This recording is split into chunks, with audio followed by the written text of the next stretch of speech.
नमस्कार, बिहनिया संध्या से मैं कौशल तिवारी।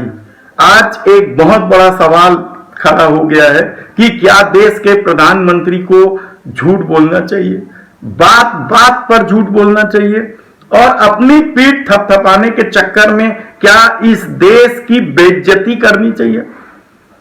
वैक्सीन को लेकर प्रधानमंत्री नरेंद्र मोदी के द्वारा जिस तरीके से झूठ बोला गया और अपनी पीठ थपथपाने के चक्कर में यहां के वैज्ञानिकों को जिस तरीके से अपमानित किया गया, उसे लेकर अंतर्राष्ट्रीय स्तर पर भारत की थू-थू होने लगी है। ऐसा पहला प्रधानमंत्री है जो अपने देश की ताकत और क्षमता पर सवाल उठाते हैं और यहां के वैज्ञानिकों को अपमानित करते हैं। हालांकि प्रधानमंत्री नरेंद्र मोदी पहली बार झूठ नहीं बोल रहे हैं।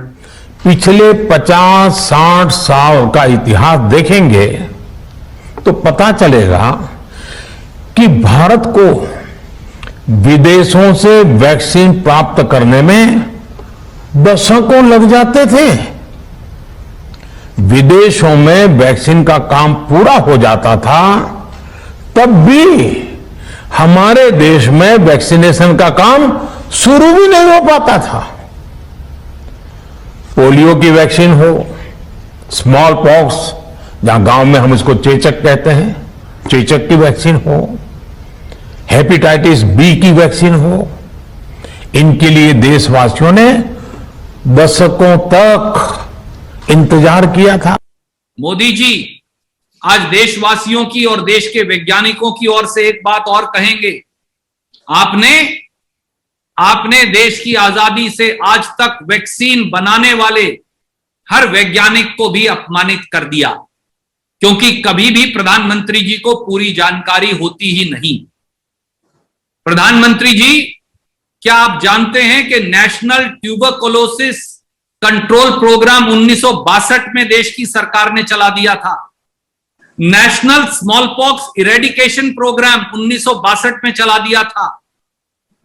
Immunisation as part of 20 point programme 20 सूत्री कार्यक्रम का हिस्सा 1975 में चला दिया था।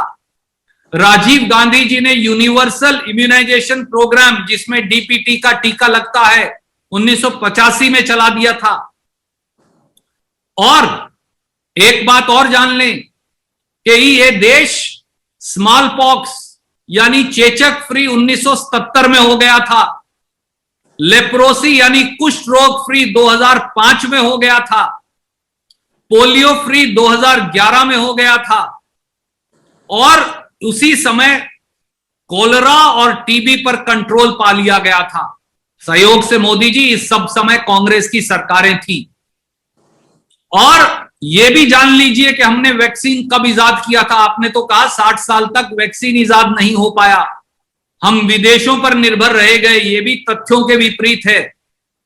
हमारे यहां ट्यूबरकुलोसिस टीबी का लिक्विड बीसीजी वैक्सीन मास अवेलेबल 1951 में हो गया था। देश आजाद 1947 में हुआ। 26 जनवरी 1950 को संविधान बना।